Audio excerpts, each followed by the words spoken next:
வாங்க மக்களே வாங்க. இப்போ பாருங்கள், என் பையனுக்கு பிறந்த நாள் நான் கேக் பண்ணியிருக்கேன். ராகி மாவில் கேக்கு பண்ணியிருக்கேன். அதனால் இது ரொம்ப ஊற்றுன நல்லா குண்டாக்க மண்டாக்க பொங்கிருச்சு. இதை நம்ம ஆல்ட்ரு பண்ணி க்ரீம் பாருங்கள், நான் க்ரீம் ரெடி பண்ணி வச்சுருக்கேன். பட்டர், கோகோ பவுடர், அப்புறம் வந்து சுகர், இது மூணையும் போட்டு நல்லா கொதிக்க வச்சு அந்த மாதிரி வந்துடும் க்ரீமு. நம்ம ஊற்றிக்கிறலாம். கொஞ்சம் மில்க்கும் போட்டிருக்கோம் அதில். நீங்கள் மில்க் இல்லைன்னா மில்க் போட்டுக்கலாம். இது ரொம்ப ஏக்கு தப்பாக பொங்கி போச்சு. இதை நம்ம அறுத்து எடுத்துடலாம். சரிங்களா? பாருங்கள், இது எப்படி நம்ம கேக்கு வந்து ஒரு சேஃபுக்கு கொண்டு வரோம். இது எக்ஸ்ட்ரா இருக்கிறது, இது ரொம்ப கும்முளாக இருக்குது. அதனால் இது நமக்கு இந்த கும்முள் தேவையில்லை. இந்த கும்முளை நம்ம பிச்சு சாப்பிட்டுக்கலாம் அப்புறமா. இப்போ பார்த்திங்களா, இப்போ இது வந்துடுச்சு. இதையும் 2 பீஸாக நம்ம கட் பண்ணிக்கலாம்.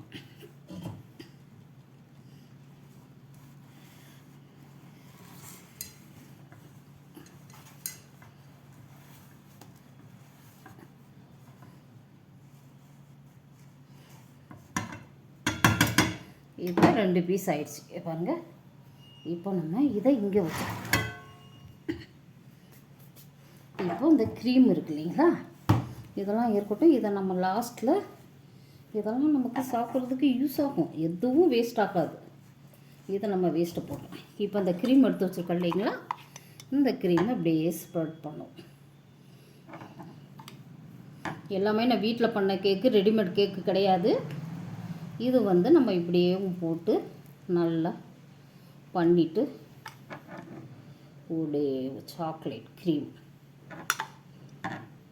இந்த ரெசிபியெலாம் நான் போடுறேன். நீங்கள் சர்ப்ரைஸ் பண்ணால் தான் இந்த ரெசிபியெல்லாம் உங்களுக்கு வரும். ஓகேயா? இப்போ இந்த டாப்பை தூக்கி நம்ம இது மேலே வச்சுக்கணும். வச்சுட்டு இந்த கேக் இப்படியே ஊற்றி விட்டுரும். Chocolate cream cake. க்ரீமு நம்மளே ரெடி பண்ணது மக்களே.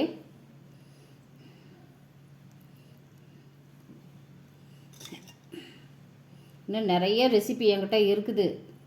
நான் உங்களுக்கு காமிக்கிறேன், சொல்லி கொடுக்குறேன், வீடியோவில் காமிக்கிறேன். நீங்கள் சப்ஸ்கிரைப் பண்ணுங்கள்.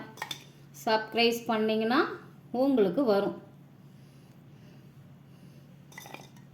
ஏன்னா நான் ஃபாரின்காரங்கிட்ட குக்கிங் வேலை பார்த்தேன். அதனால் கொஞ்சம் கேக் ஐட்டம்லாம் எனக்கு அவங்க சொல்லி கொடுத்துருக்குறாங்க. இது இவ்வளோ தான் மக்களே. இப்போ நம்ம இது நல்லா இந்த சைடெல்லாம் நம்ம நல்லா தேய்ச்சி விடுவோம். இப்படி நல்லா இந்த நம்ம கலவை சிமெண்ட்டில் தேய்க்கிறாங்க அந்த மாதிரி நம்மளும் இப்போ சிமெண்ட் பால் ஊற்றுவாங்க கலவையில், அந்த மாதிரி நம்மளும் இதை ஊற்றி இப்படி பண்ணணும். இப்படி பண்ணோம்னா நல்லா இது வந்து பிடிச்சிக்கோ.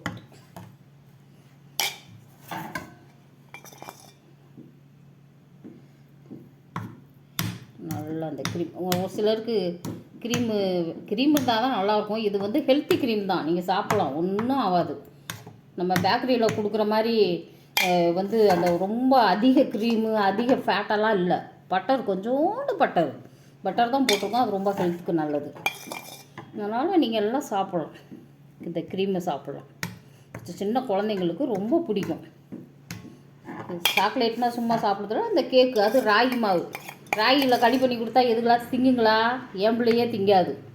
என் பிள்ளைக்கே 24 வயசு ஆகுது, அதுவே திங்காது. அப்போ சின்ன பிள்ளைங்க எப்படி சாப்பிடும்? அப்போ நம்ம இப்படி தான் சமையலில் வித்துகளை கண்டுபிடிச்சி பிள்ளைகளுக்கு ஊட்டணும். இப்போ ராகி கேக்கு, இப்போ சாக்லேட்டை ஊற்றி கொடுத்தா எப்படி சாப்பிடாமல் இருக்குங்க? கண்டிப்பாக சாப்பிடுங்க. அதனால் நம்ம டெக்னிக்கை அம்மாமாருங்க இப்படி யூஸ் பண்ணி பிள்ளைகளை சாப்பிட வைக்கணும். சரிங்களா? இப்போ ஆயிடுச்சு கேக் ரெடி. இது கொஞ்சம் நேரம் இருக்கட்டும், செட் ஆகட்டும். அப்புறமா நம்ம கட் பண்ணுவோம். ஓகே, லைக் பண்ணுங்கள், ஷேர் பண்ணுங்கள், சப்ஸ்கிரைப் பண்ணுங்கள்.